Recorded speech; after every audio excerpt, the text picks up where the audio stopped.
And we're recording. Meeting will come to order for Thursday, July 21st of the Community Preservation Act Committee. We have a full membership tonight. Would the clerk please make note of that?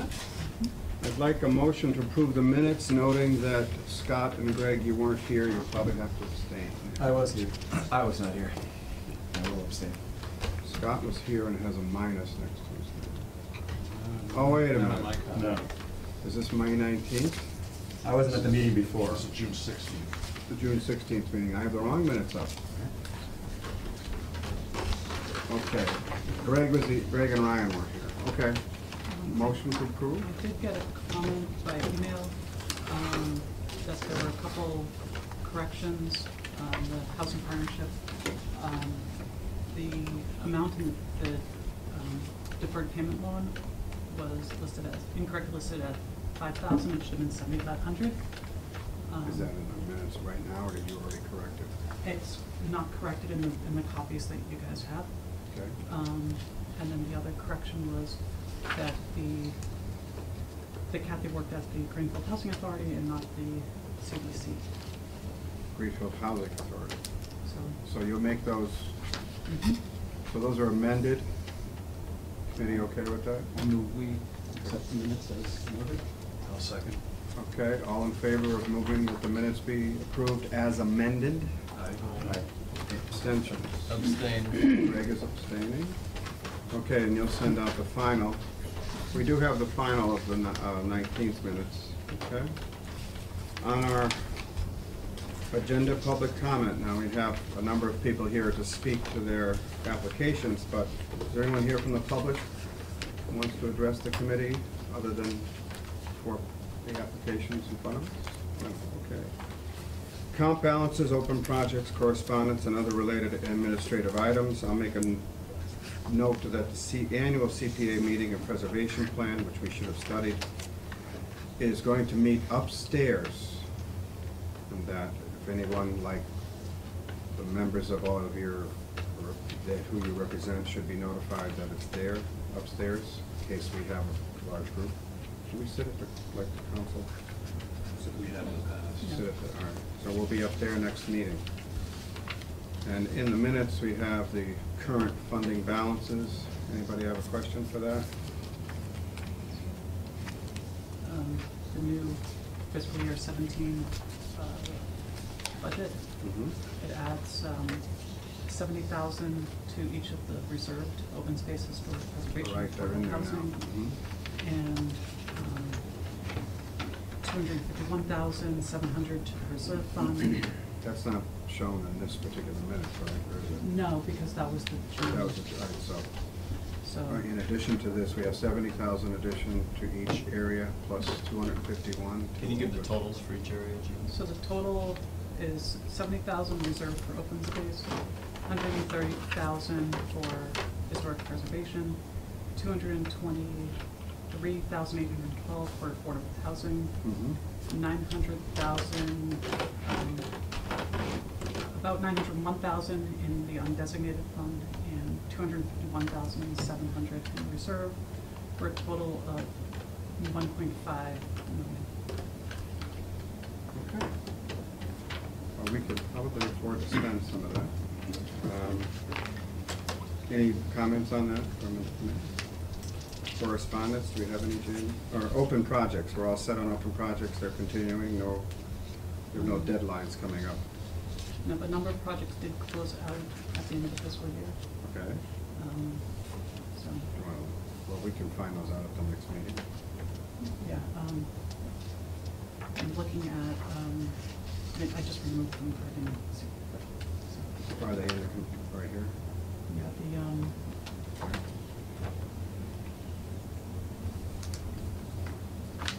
Manhattan Rail Trail improvements is closed out. Okay, Manhattan Rail Trail is closed out. And that's it for right now. That project isn't done though, is it, Jess? For The Manhattan Rail Trail improvements? Are they all done? We're on punch list items right now. It's essentially closed out. It's closed out for CPA. All right, good. That's good news. Anything else? Nothing else closed out? All right. Correspondence? Any related administrative items? Okay. Our next meeting, again, is upstairs. Preservation plan, we have that, as you submitted it, right? Are there any comments? Anybody have any comments on the preservation plan?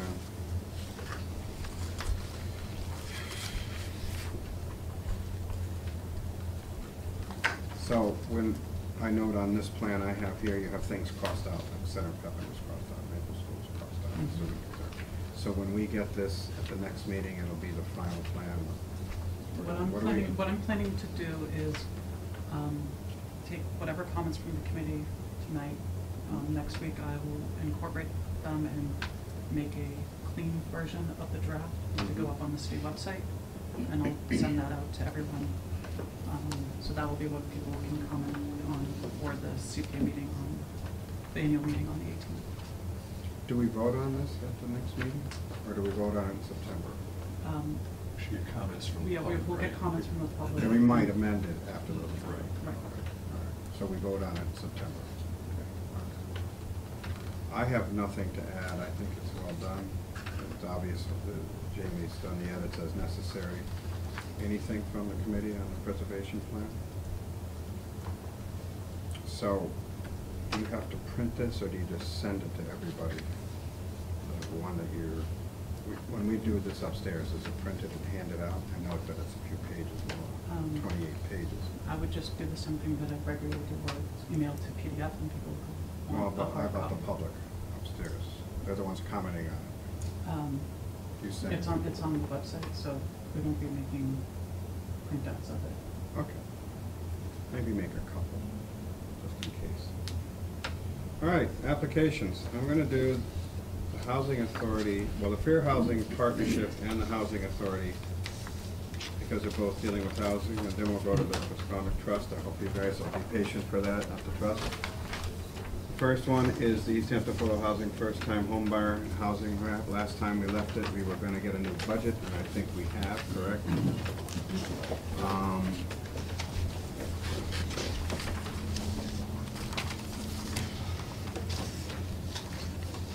Okay, so, that's the accessibility budget, excuse me. Rehab program, what's changed, the administration lines? What's changed is that I added details after a conversation with PVPC with regard to housing rehab about what's included under the admin overhead line item. And the same thing with the first-time homebuyer program. Got more details. As you know, we were working off the budget that had been prepared by Valley CDC a year and a half ago. So again, we got more details from that just to clarify what that money is used for, would be used for. Okay. Jess, would you mind closing that door, please? Mayor's loud. And then the other thing, under the 10% contingency line item at the end, at the bottom, we had a couple of different conversations about clarifying that, which included speaking also with Jamie. And it's exactly what it says. It's a contingency to address costs that don't fit under the programs themselves. But for example, advertising the RFP, that would not be something that the vendor would do. It would be something that would have to be done outside of their. And there's a cost to us to do that? It depends on where it's advertised. I guess, okay. I'm And just. then- Excuse me, go ahead. No, go ahead, finish. And then administering contracts, the contracts for the two programs, because it's my assumption that there'd be a contract between the vendor and the city to run these programs. So that would have to be managed in terms of. And that's not something you can predict, so you wanted to continue. Right, right. And that's part of that 10%, is that what you're saying? Yes, And the other thing that became clear as we were discussing this was that we're not gonna draw down all that money and spend it just because we have it. It's whatever doesn't get spent, will go back. Is this a reimbursement program or not? Yeah, well, it's In other words, administrative costs, for instance. If they incur administrative costs, they pay it and submit it. I don't know how that works, but. otherwise it stays in the cities. Right, so in other words, you can't spend the money without the finance director knowing about it, and it has to fit within the parameters of what we're doing. So that makes me feel good that it's safe. There's a check and balance there. Yes. Can't just spend it because, oh, we have some money, we need some new tools. That's what I do for this. So that wasn't clear last time, so that's, I'm that's just- our response to your question about that. I'm just curious, because you said at the beginning it was based on, what did you say the budget was based on for the home buyers program, for instance? Is it based on someone else's budget? I forget what you I said. believe it was about 2 years ago, maybe a year and a half ago. Well, because your administrative budget is specific to the dollar, which suggests that you had an example I of did. spending that was $8,949. Right. And I would, it'd be all right with me if you just said $9,000, I would feel. Okay, well- But in other words, when you put that kind of specificity in there, it almost asks you to put a detail of where that is, like, $1,000 here, 10,000, 4,000 there. And I think that was the question, it raises the questions that the committee had. I'm not speaking for the whole committee, but those administrative costs were where we stumbled last time. Right.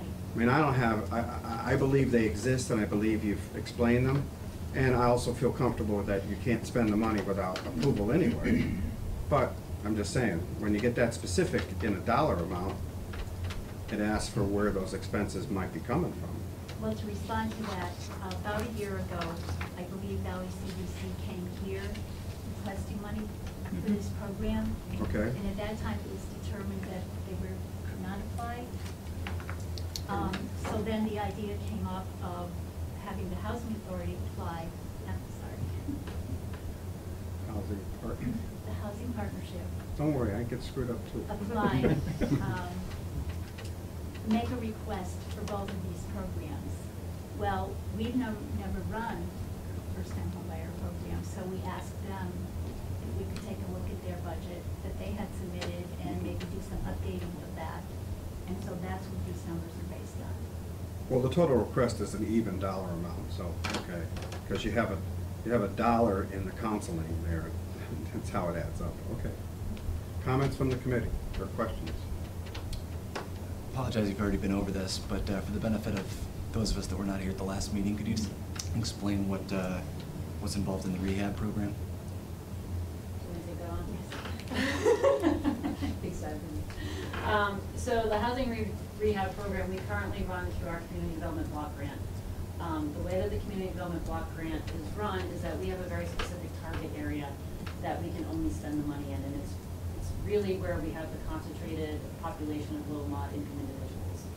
The money that the partnership is requesting is for housing rehab projects outside that target area. We still have need, just because they don't fall within this boundary that we've set to spend CDBG dollars doesn't mean that there aren't people who still need housing rehab. So about, I guess, maybe 4 years ago, money was requested for housing rehab, for CPA dollars to do the same exact thing. So this is actually the second time that the committee would be funding this program. It was extremely successful. The last time we actually were able to do 4 units. I would add that contingency money could potentially be used to add another unit if the 3 units end up being smaller rehab programs, then you could pull that money in. But what we're looking to do is get buildings up to code. So we're not putting on additions, we're not adding anything flashy. It's really, windows and roof and siding, bathrooms, heating, stuff that to bring a house back up to code. And the properties are owned by whom? By the individuals themselves. So it's And how do you connect with those individuals? we have a waiting list. So we have, right now through CDBG, we advertise. We have a wait list of about 50 people who are within the target area, and I have to check the numbers for outside the target area, but I want to say we have at least 15 We'd probably. People find out about it from how? They come through the housing partnership or? They come to my department needing help, seeking assistance, and we put them in contact with PVPC, who manages our program. They get like a preliminary income qualification process to see if they'd even be eligible, and if so, then they're put on the wait list. And then when money is made available, PVPC sends out a whole mailing to everybody that they have on the wait list, and it's kind of a first come, first serve. So whoever gets their paperwork in the fastest is going to get themselves up to the list. And this was run before as a CPA As a funded? CPA project, yeah. So obviously then it passed muster with whoever the powers that be about being Oh, CPA approved. absolutely. It's And- affordable housing, in other words. It's housing that's in need of rehab, so it's, yes. Based on an income threshold. Based on an income threshold. Right. You have to be low mod income to be able to qualify for the program.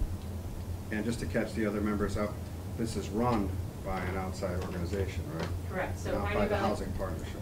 Right, Pioneer Valley Planning Commission is one of the only entities in the region that actually runs a housing rehab program. It's very complicated, there's a lot of details. It takes a lot of personnel power to actually run a program. You have to have a housing specialist go out and do inspections for each house, make a determination of what needs to be done. They come up with a budget, then they send it out to bid for contractors that are on an approved list. Those contractors, then whoever is the lowest bid, the homeowner gets to pick select the contractor. If they want to pay if they want to pay their own money to hire somebody that they know that might be a higher bid, they can do that. And then the contract is between the contractor and the homeowner. It's not between the city.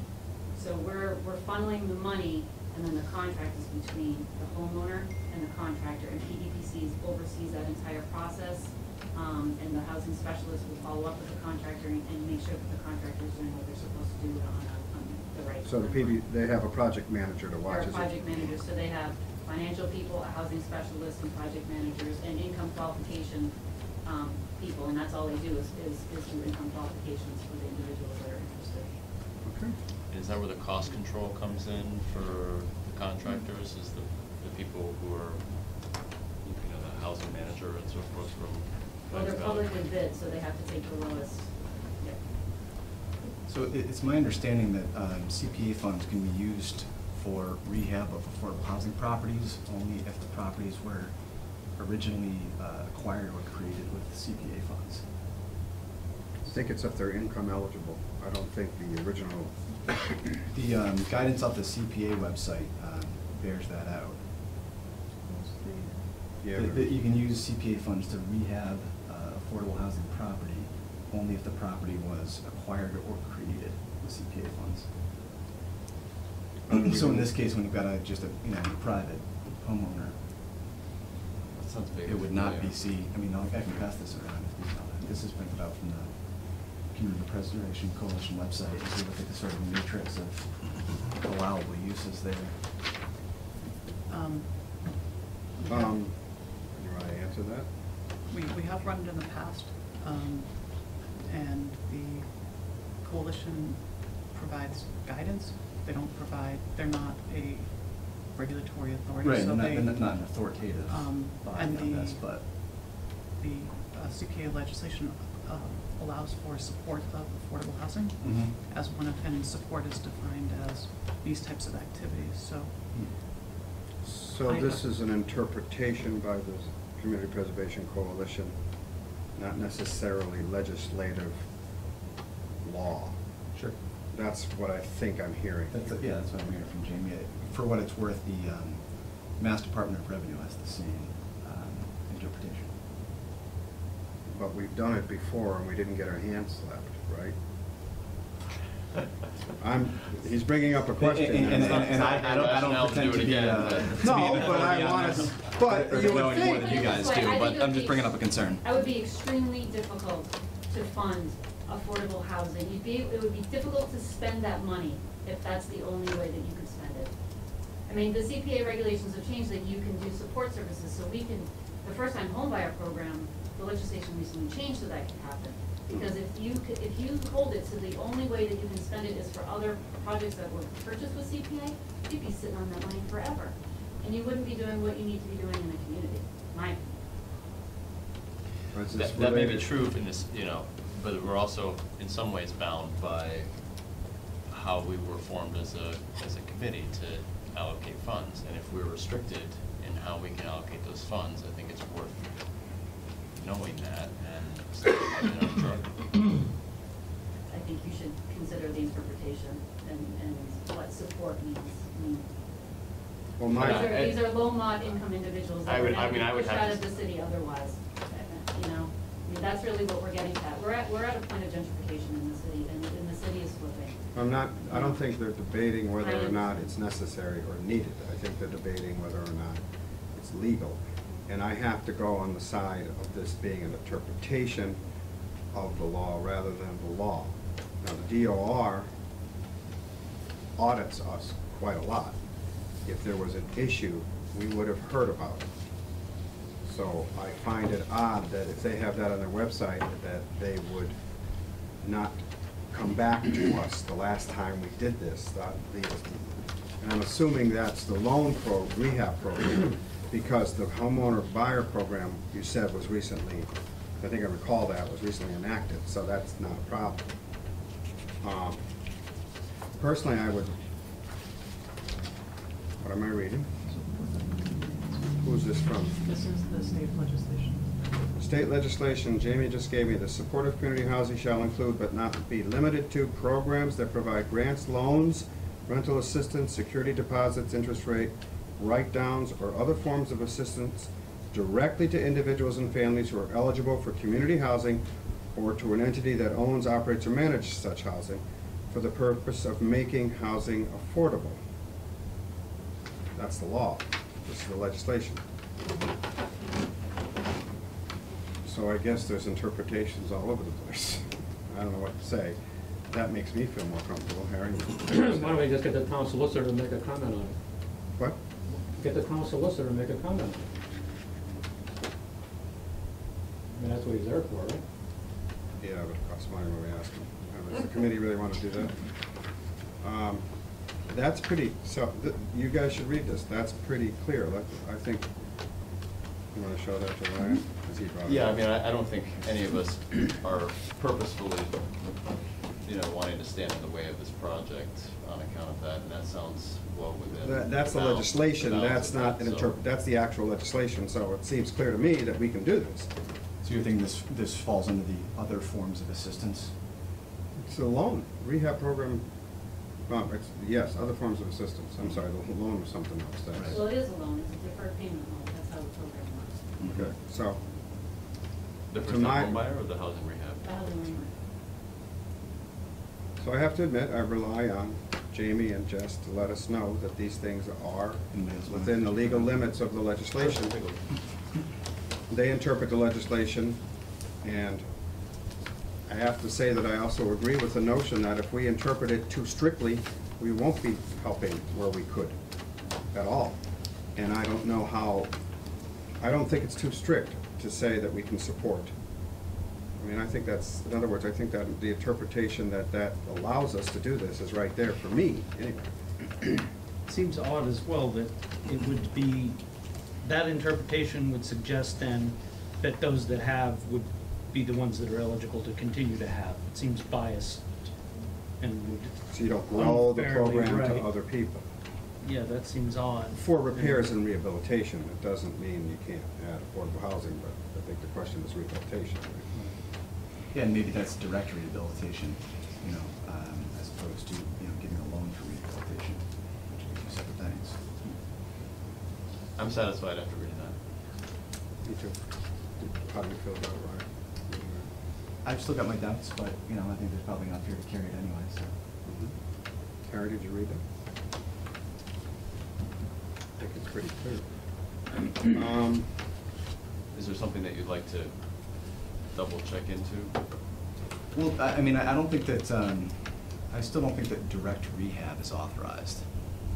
For example, if you were just to say, here's $100,000, give it to a homeowner and say, just because you're low income, put a new roof on your house. I would say that, under the interpretation by the DOR and the Community Preservation Coalition, that would be prohibited. I think the question here is whether giving a homeowner a loan to do rehab is different in some way from just funding the rehab directly.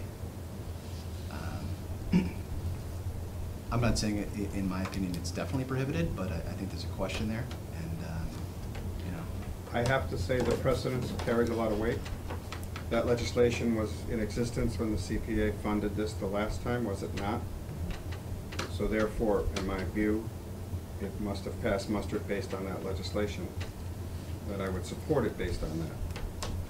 Assuming DOR looks at all these projects with sufficient detail that they know, everything we do. I'm sure there's, I don't think you can assume that the DOR is auditing every project done by every municipality that has CPA statewide to determine what exactly.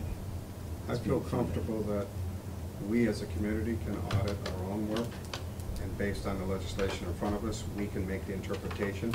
If someone comes back to us and says, oh, you're wrong, we live and learn. But we're trying to help the community, we're trying to help a needed area, so it's not like we're spending money frivolously here. Oh, I totally agree. So, in other words, these concerns that I'm bringing up are not to, knock the merits of the project.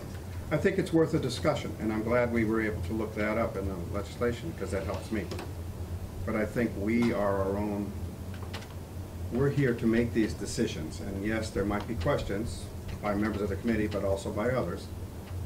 But given the precedence of this being happened before, I'm comfortable with it because of that and that legislation. That's just my opinion. Well, I'd agree with that. Yeah, I happen to think that language is pretty broad and Well, that's, inclusive of this project at this, at this point, so, especially given the precedent. I don't know, I'm ready to move on. I'm okay with her explanation of the administrative costs. Anybody else have any issues? Because that was an issue last time. I think, again, we have the check and balance that they can't spend the money without our approval anyway, or with the town watching over it. So, anybody else have questions on that? Well, in that same line item, I guess the advertising I had a question on.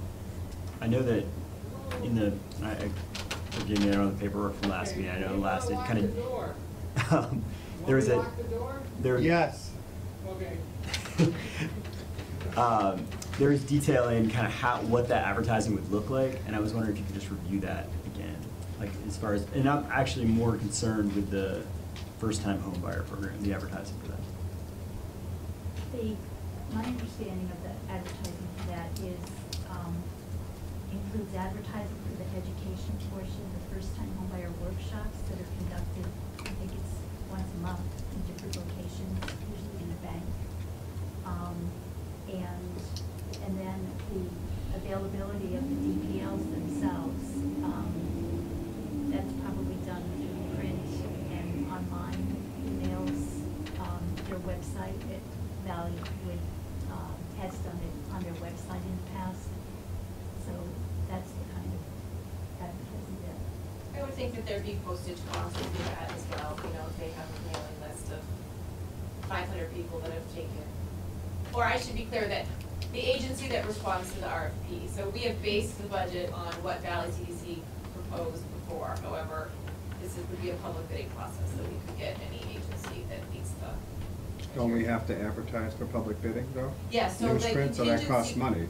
The contingency cost includes the advertising that the fees that the city would incur.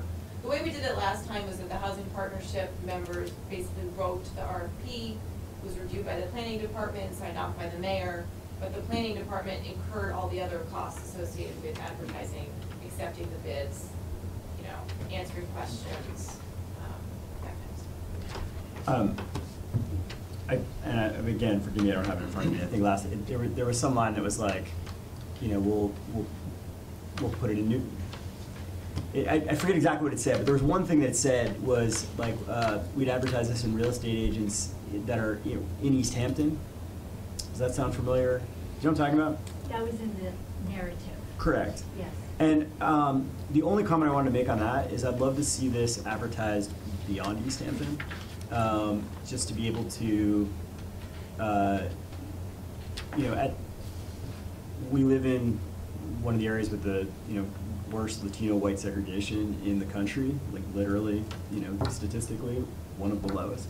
And I think it's important to, like, this program, in the narrative that you said, it talked about how this can be a program where people that are low income can buy a home, and and they want to live in East Hampton because, you know, there's good schools and it's a nice community, and that can really, like, this is really a program that can lift people up, and I'd like to see that be used as a tool to cast a wide net. And so I guess the only thing I'd note there, just for the record, is that I'd like to see this advertised beyond East Hampton in the greater area. And you're pretty much specific to the home buyer program when you. To the home buyer yeah, the housing rehab program is for people that already own homes here, so that's not that. But All right.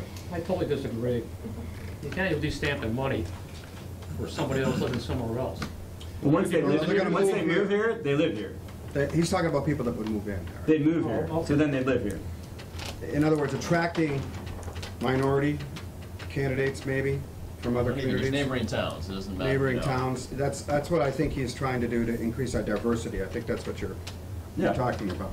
I don't have a problem with that because they're gonna move into the city. I mean, and there is criteria for the program. Maybe we should go over that a little bit for people who weren't here. What's the home buyer program specificity? You can go over that again? How are they eligible? Does that all run through the Valley CDC again? Valley, not CD, Valley, Be run by whoever responds to the RFP, right? So I just want to be oh, you clear, mean, all right. that, you know, would be an open bidding process. So, so there's an income limit associated with the being eligible for the down payment assistance. I think it said 80%. Yes, 80% of the area median income. Usually in these kinds of programs, people take a class. They take a first-time homebuyer class, which we talked about last time, which is usually a 4-part series, Right. teaching folks how to purchase a home for the first time.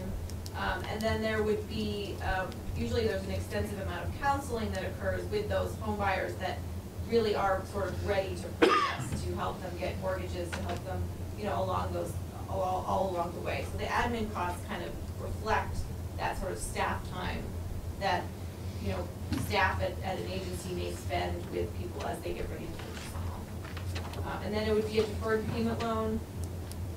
So, there would be a restriction that, you know, as they lived in the property for 5 years, it would be forgiven after 5 years, but if they moved within that 5-year period, then a portion You'd of have the to pay price would that. be paid back.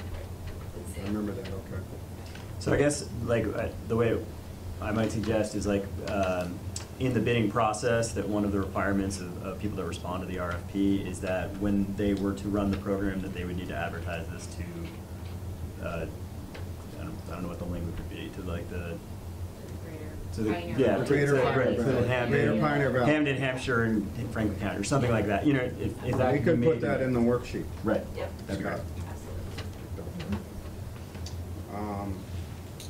What is the 45 participants? You mean you're limiting the amount of people that can participate in the education?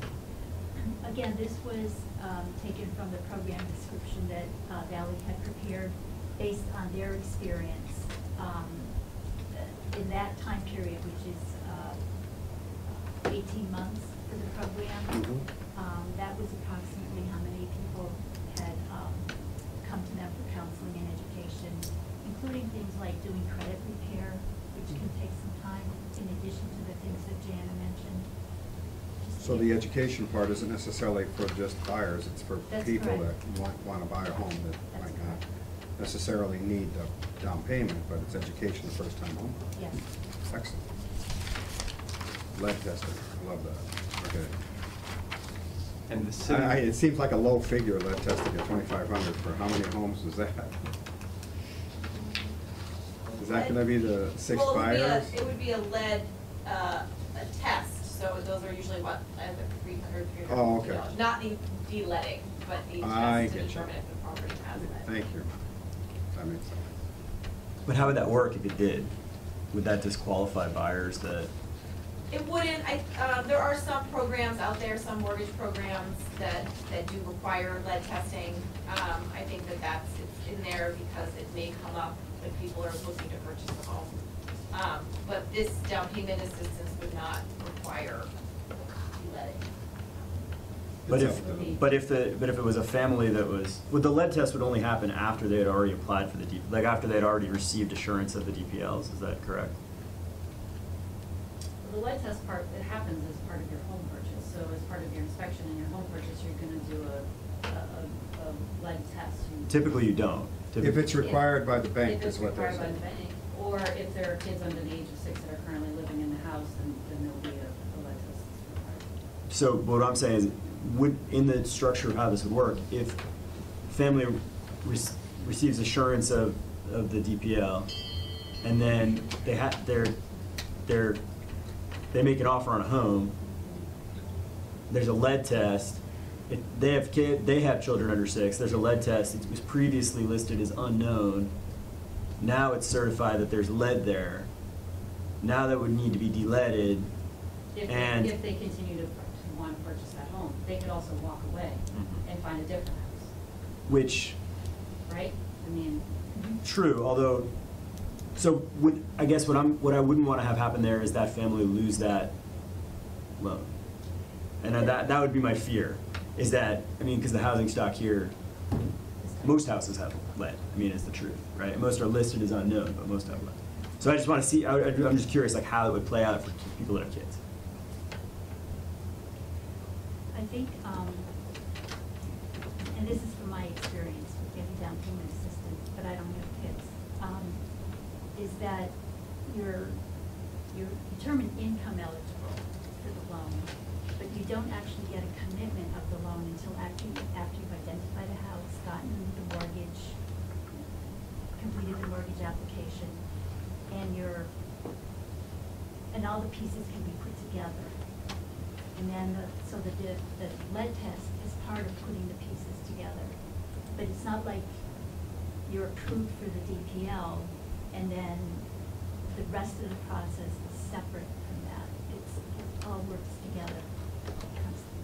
So it's like pre-approval on a mortgage loan. You get pre-approved, but the money doesn't come through till closing. So you get pre-approved for this loan, and then, they go through inspection and lead tests and stuff like that, and then they can get the money at closing.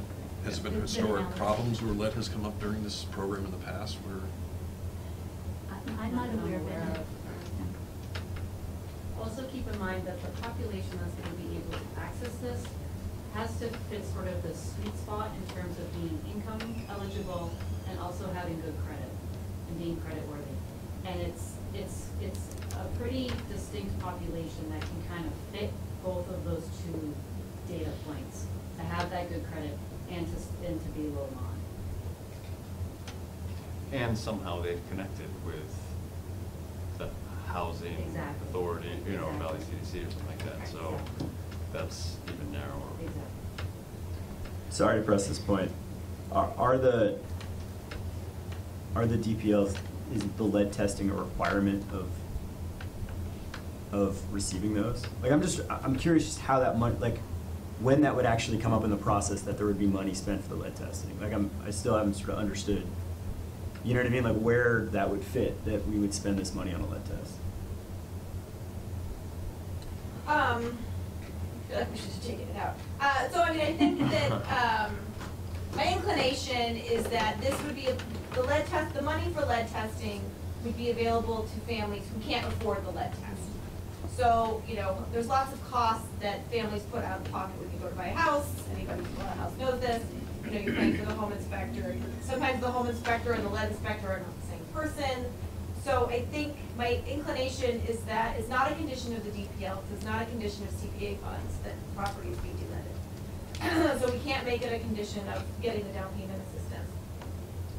I think that if a family presented that they could not afford the house seemed like it probably needed a lead test, they couldn't afford the lead test, that's when the program would offer to pay for the lead test on behalf of the family. Okay. My inclination is also that then if the house needed to be de-leaded or needed to be abated, that then the program would help connect that family to the resources that would be able to do that work.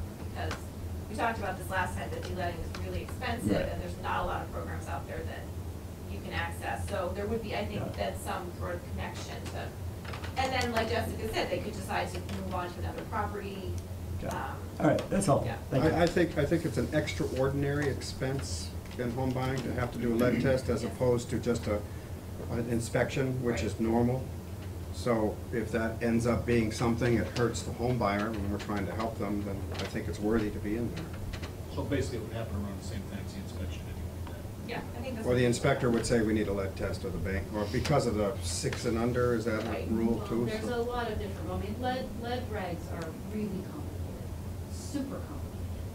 And sometimes it has nothing to do whether there's children or not. There could be other triggers that would require a lead test. Okay. So, So based on this discussion, I think we're at the point of asking that a worksheet be drawn up. And- Sorry, I have one question before we do that. I'm Another. sorry. Just last thing.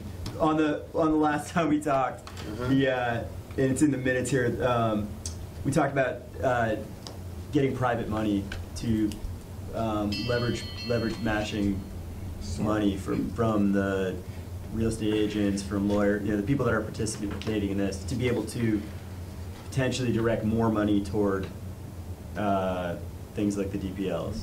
And I'm wondering if there was any work on that. So, Thank you, Scott. So glad you reminded us of the leveraging question. So I think that agencies like Valley CDC or HAP, I did a little research of like what other down payment assistance programs there are, that have been funded through CPA. HAP has a program in Belchertown that have been using CPA funds for. They do quite a bit of leveraging anyway for their first-time homebuyer classes. So I think we talked about this last time, that they're frequently sponsored by a local lender. So East Hampton Savings Bank may, give $2,500 to help run a class. So that's the kind of leveraging that we anticipate that they would do. I'm a little hesitant to require any additional, grant money or things like that, because those can just be really hard to come by. Also, nonprofits generally have other funding sources. So, I work at a nonprofit. When we fill out budgets for grants that we're applying for, the other money that we're leveraging is the other money that we have to run our programs. So, typically, and we can ask for that in the budget if when people respond to the RFP, to show what their leveraging funds are. So their project cost may be a lot higher than this, but, so they're using some of their own money, United Way funds, or, East Hampton Savings Bank, and then they're using this program to kind of make the program work. So that's sort of how we envision it would happen. That's good. Is that it too? Yeah, and just to be clear, I say this as a fan of the program. I'm not trying to come off as antagonistic at all. It's more like, like we talked about last time, it seems like there's private incentive to be able to be affiliated with these programs. And so maybe that can be part of the worksheet as well, to like, in the RFP process, to say, to essentially have that be, as far as being selected, that the ability to go into the community and seek out private money to offset this is something that we really value in the selection of who would do the RFP. Just because, like, I've gone to one of these programs, and we used the lawyer that came to this. Like, it was well worth her. She was great, and she did it, not for her, but like it's advertising, and I think it's really, if we can leverage that to be able to have more money to put to things that there is no private incentive. So we should have a requirement that forces them to do something they can't do. So the worksheet will include that? Saying that. I'm sorry? Say it again. Say that again, Jay? Well, just if it's a recommendation, but it doesn't force them to get grants or get money to do those. I'm not really talking about grants. I'm Well, talking in other about words, how, how's the money come?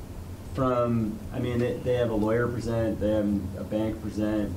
They have. But those a things are housing probably gonna inspector. naturally happen in the process. But to have them sponsor it, where if they're presenting, the presenters could also be paying money to sponsor the program. It's being in these programs is worthwhile to them. It's in And kind so- assistance? And like usually they do it in kind. I'm saying, I think we can leverage it where they can sponsor this program, get their name attached to the program, and be able to be in the program, and then that could offset some of the public money that we're spending. But how do you write it up so you're not forcing them to do it? Well, what I do in this case is suggest we put it in the worksheet that we're asking, and in this. Can I just clarify, Yeah. what's the worksheet that you keep talking about? Oh, It's mimeoed, you get it for after recess, and it's due the next day. You keep saying worksheet. We so have that's right. established a worksheet for every contract, or we'll call it a contract, for all applications. Oh, We've okay, so it's the established con- that. it's the contract It between gives the- specificity, show her one. Okay. Specificity, you need to give your boss, so you're your boss, who's your boss? I You am. should give her some information. Managing up. Okay, so it's just the conditions It's a associated. conditions listing, you know, they're the kinds of things when we give, that we attach to it. I just did a letter for the housing, Okay, got it. they Thank got you. their fire suppressors and they got a worksheet. Sorry, I So just our wanted to make sure worksheet, you were Totally. talking about like the RFP no, paperwork, that's why I just wanted to make sure Right. I understood. It's a good question. Okay. But it would go, I mean, but it would sort of direct the RFP to have that language, Sure. essentially, as a contingency for the money. Yep. And I mean, you know, A, tell me if you think that makes sense, and B, tell me if you think that's the way to do it. I mean, like, again, my goal here is to have more money, you know, if there's private money that can fund part of this, to be able to have more public money to help more people, that's my So goal. my question is, what if we can't get that? What if we can't leverage that private money? I don't wanna Are we exclude the done? program if we I can't don't- get the money, Are that's we all. done? No, so what, I mean, in the worksheet, I guess the way it would, but I mean, you're selecting a vendor, right? Right. So you're saying, as part of the selection process, the vendor that you select, that's one of the criteria that you would highly value, is being able to go into the, you know what I mean? And then, and then it would be up to you to actually value that, and, you know, I hope you would, because I do think it's a way to have more money go to some of these things that the market isn't gonna support. so a suggestion, not necessarily a requirement, Okay. or condition of Yeah, I the don't want it to be a RFP. condition where it makes the program not happen. No, and that's, I You can't get more agree. money Just a from somewhere suggestion, I else. think that's good, because as you put up, it makes the project valuable. They're more valuable as a contractor, whatever we're calling them, to, if they show that they have in-kind or other grants or other programs that this money will Can match up with. match up with. I don't know how you'd write that in the RFP, but I think that's. We'll figure it. We'll figure it out, okay. So in the worksheet, we're gonna put the budget, conditions that we talked about. What else? I think that's about it, right? I've got nothing more. Oh, but Greg does. At risk of laboring on, can I ask, who's the legal party to these loans? For what, the housing rehab or the? For the first-time homebuyer program, who contractually owns or is loaning the money? Is it the city? It's a good question. We'd have to probably figure that out with the vendor, because we would have a contract with the vendor. I think that How did it happen the last time? Or you didn't do the We loan didn't- we program? haven't done it. Before. All right. It may end up, it might be once they get selected, maybe the city is the one that releases the funds. I don't know. That's a good question. I'm Well, not the sure. do eventually has to release the They would, funds. but the question is, do we release it as a lump sum to the vendor and then have the vendor sort of disperse the money, or does, once it's selected, it has to come back to the city? for I thought it would be also The reimbursement. ultimate debt's going to the reimbursement. city, right? I mean, as it's paid back, the money goes to the city coffers, correct? If they need their house, if they stay in their house for 5 years. then- Right, but if they left their house, then the money would go back into city coffers. Correct. Then the city would have to be the lender, and the vendor could be like a servicer. Right. But I mean, Unless it's ultimately, I best- think. Unless it's best suited from the vendor. Right. I think you need to get, I think you that's might a need to get Melissa's some question. legal question on that. That's a financial director question, I think, on Yeah, all right, how I'll let- procurement would want it So run. the- We'll run it the way that procurement wants it done. That's always the So plan. I guess, you know, this was a question I had earlier, I think when the first-time homebuyer program came about a year ago. But from a legal and administrative standpoint for these loans, are there resources? Is that what's included in admin and overhead? I mean, where, as far as administering, if it is the city, and I'm just saying if it is the city, do we have the resources here at the city to administer these loans and stay on top of them? And there is a legal piece of this. I don't see anything here that's, you know, legal, but I think that there probably would be costs. I think that has to be, my feeling is it has to be worked out, and we have a vendor administering the program, so the relationship between the vendor and the city, I think the finance director can answer that question.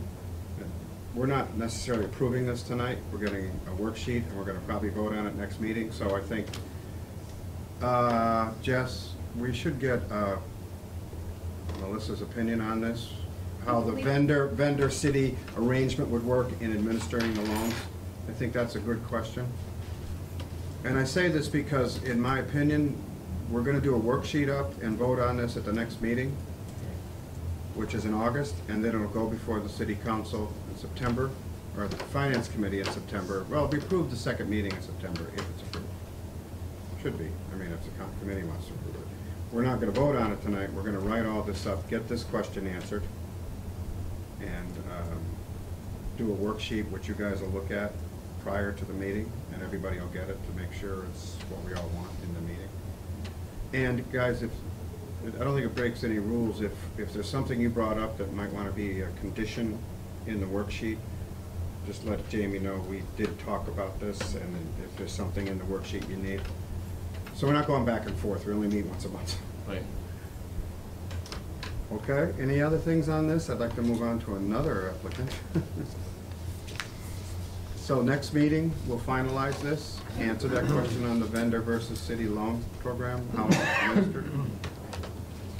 And maybe he can come up with some language. I'd love to see the language you might include in the RFP, just as a draft of how you would approach a vendor for the leveraging kind of thing, what language that might be. You gotta come up with it sometime, so it might be good for the committee to see it, so. That's my request. Is the committee okay with that request? Yeah. The only one here. Anything else the committee wants them to bring back to us besides when we get the worksheet, we'll detail it? Thank you. Thank you. We'll vote on it next meeting. What's the funding cycle, Jamie? Are we supposed to fund this on August? Yeah. It's a lot. August would be the Yes, plan? yes. All right, so that's good. The next thing we have is, I'm gonna jump to, Catch up. all right, catch up. What do I do with my? I am gonna jump to because this should be short. The Housing Authority's request for reasonable accommodation improvements. We got a new budget. I think. I can find it. Yeah. Did you see, Debbie, right? Yes. Did you see the project funding worksheet, East Hampton Community Preservation Act Committee? You saw that? You have it, yes, you Yes, have I it in your read it. hand, Yeah, okay. I read I have it. it on the computer. Everybody's got this in Yep. front of them? Yep. I understand. I see nothing in there that's of any concern. Does anybody have any concerns on it? Okay. If there's no discussion, then a motion to approve the funding of the CPA funds? One question, if you would. Oh, yeah, sure. Going back to my concern with the other project, are these properties acquired or created with CPA funds? Properties that are subject to these rents? Okay. Okay. It's all state. Yep. Actually, I have one question. The scope, it says purchase and installation of accessible ramps. Wasn't there things beyond ramps? Wasn't there, or was this just money? It was mainly ramps. We have done some walk-in showers and things. Right, I remember you saying that. But this was mainly the ramps that seems to be the ongoing thing, and I see that more happening than the other items. But When I went back and looked at their application, and it said in their application that this request was only for ramps.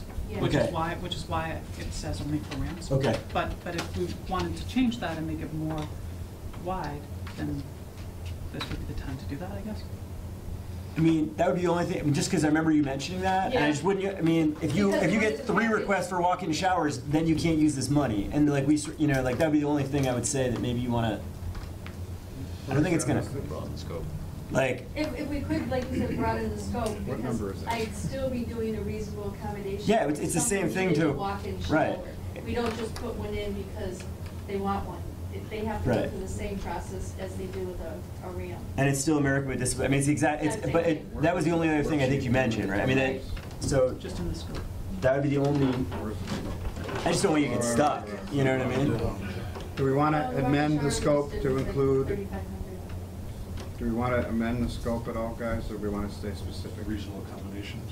Just I mean, that's the only other thing, right? I think accessible ramps and walk-in showers. Or reasonable accommodation. Then she has a wider range to do what she wants. Any other reasonable accommodation request? any other after Disabilities Act? To comply with American Disabilities Act. No, I see what you're doing. All right, accessory ramps and, Or any reasonable accommodation. Right, I think that's. I like that because or any other reasonable accommodation. it's the same amount of money regardless, that way. We're not- Right, I'm not looking to change it, I just don't, you know. Why don't we add that language? It'll be part of the minutes. We can still vote on this, and it'll Yeah. be added to your letter like you got tonight, or another Right, letter, yes. okay? For the, Thank okay? you. Anything else? That's very good.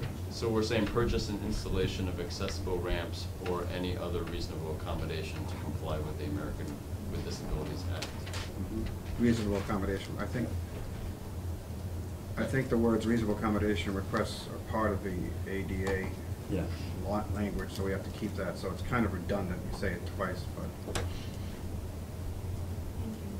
No problem. anything else? Members?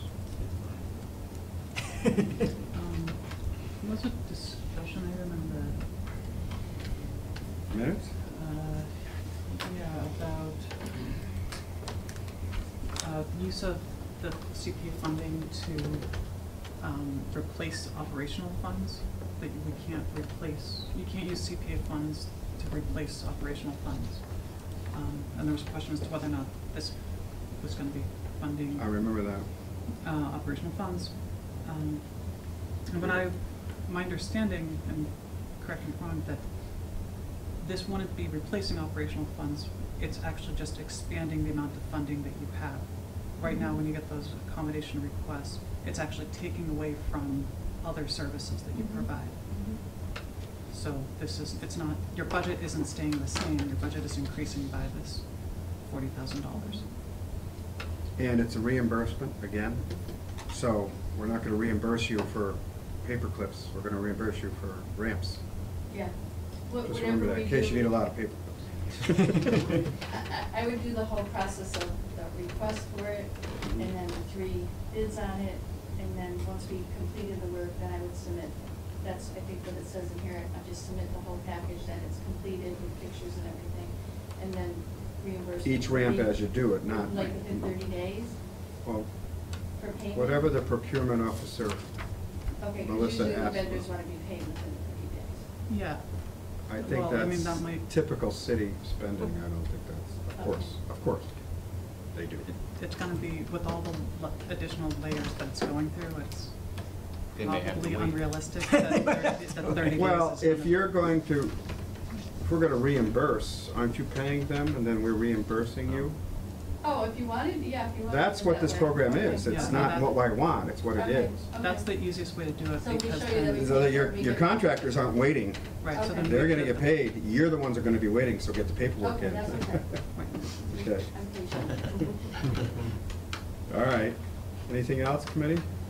I'll take a motion to approve. I make a motion. Second. I'll second. Okay, we're gonna approve the Housing Authority Properties request. Wait, are we funding this, or what are we doing right now? We're funding We're it. funding We it. decided last- This is it. We this is decided a. last month to make an exception in this case. Oh, okay, okay, Money I'm just in getting the- caught up. All right. Yeah, oh, sorry, you weren't Sounds here. good.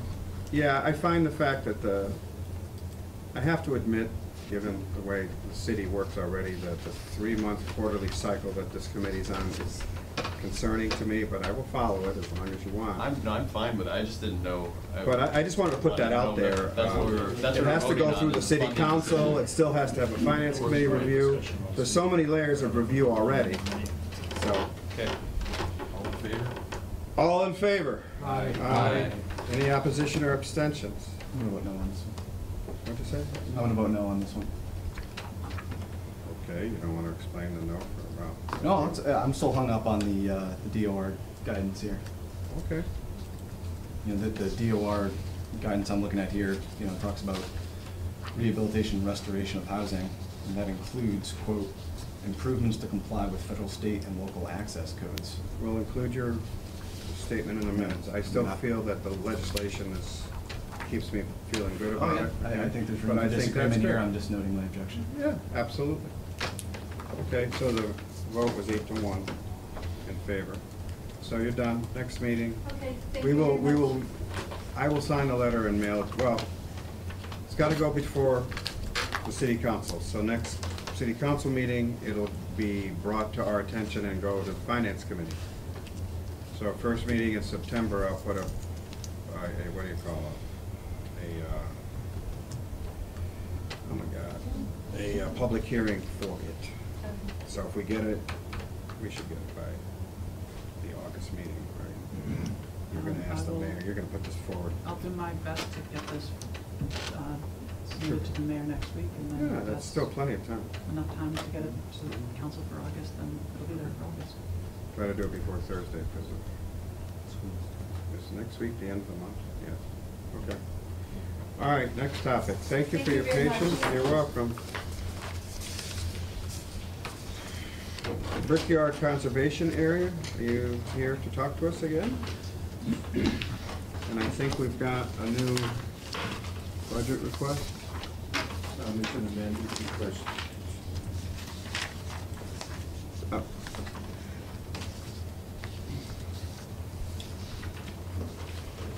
I want to make sure I've got the right thing. This is a native plant butterfly gardens request. And right, and the Brickyard Brook Trail extension from the Okay. Festival Trail and improvement of East Green Street entrance. Mhm. And you've submitted a budget of total of 20,800, That's correct. and with a change in the, And actually maybe a little bit less than that, because just as I was sitting here, I got a little clarification on the delivery charge for the stone, which the gardens are underway and more than half built now. But we had to reconstruct a culvert crossing going into the East Green Street entrance. That was the first thing we had to do in this project a couple of years ago.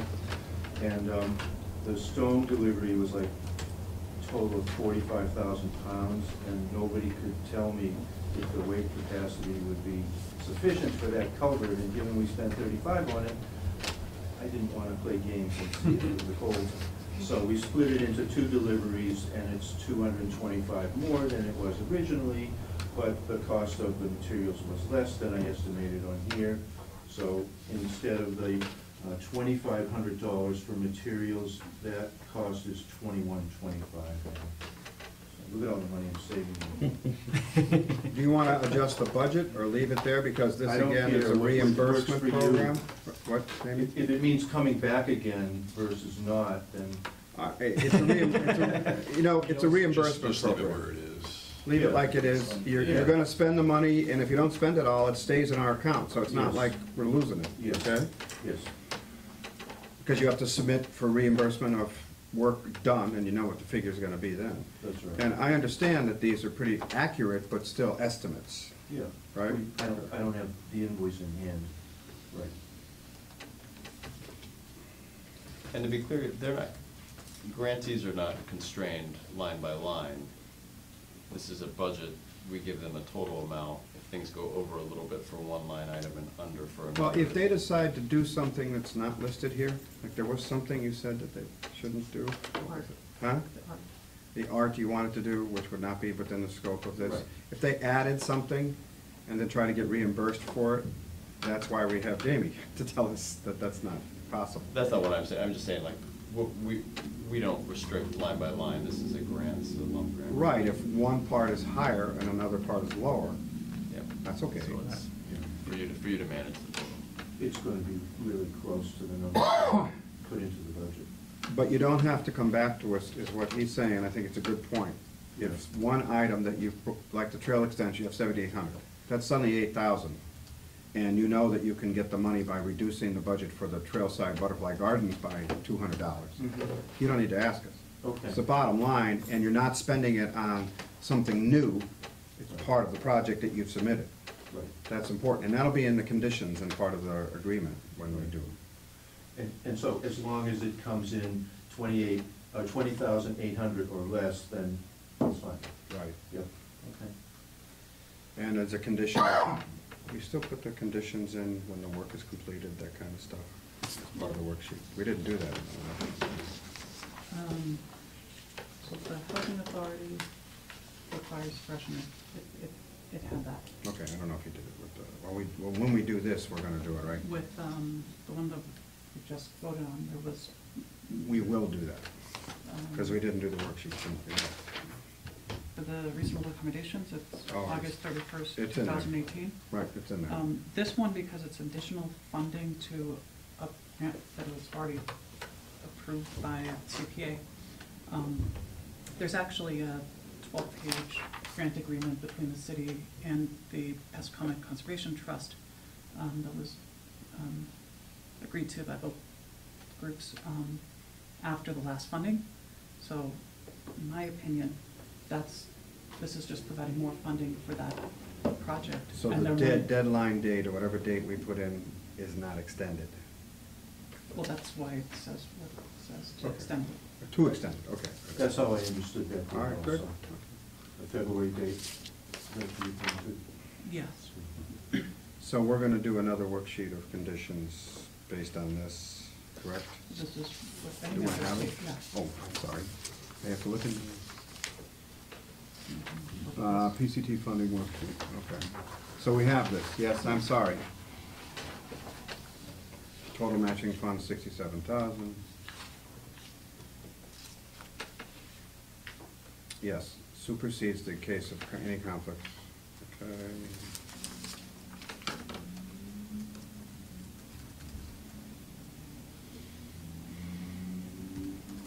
Everybody reading the worksheet, any problems? No issue. I see nothing. Looks good. Okay. So we could approve this tonight as well? If the committee has no questions, I'll take a motion. I'll make a motion that we approve the money for the Pascomic Conservation Trust for the Brickyard Brook Mutter Field extension. Second? Okay, any further discussion? All in favor? Aye. Opposed? That's unanimous? Yes. So this will also go before the city council, if Jamie can get the work in to Barbara before next Thursday, unfortunately.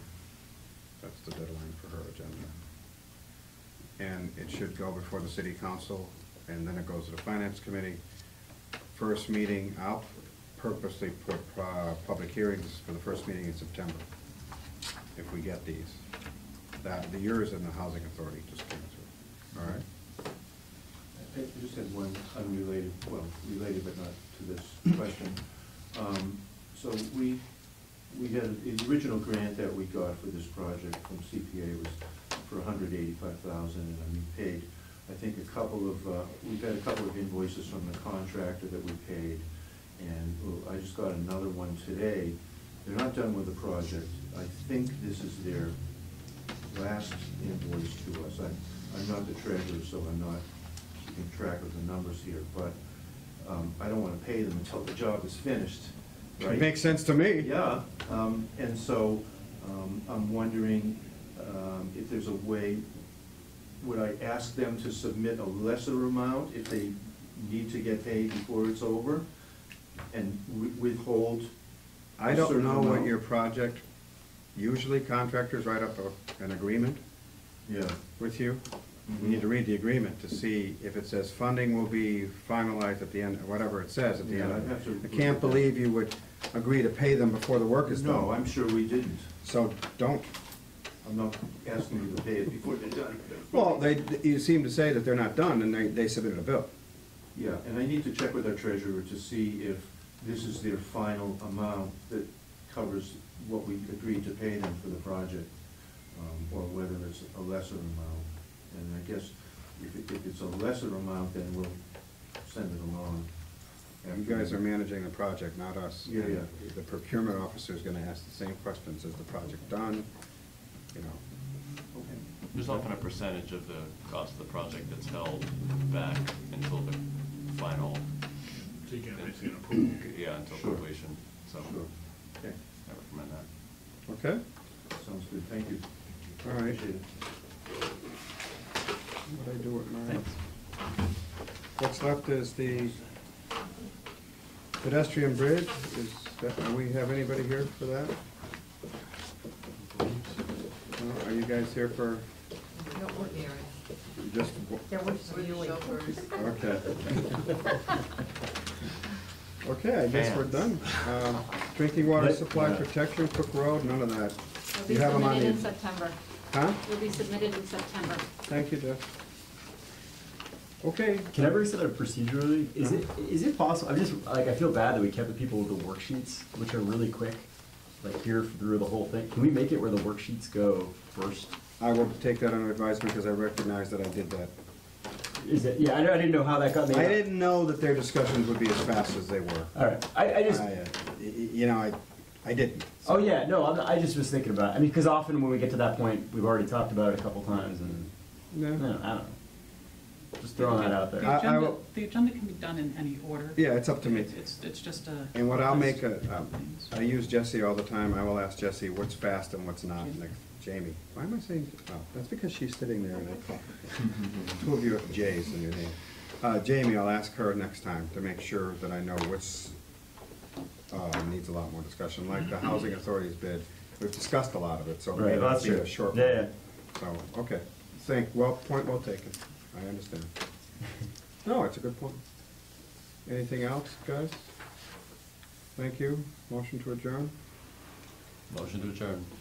all in favor? Hey, Jess, do you have a minute before you leave? Yeah, I'm just gonna move the chairs. I got that. You sure?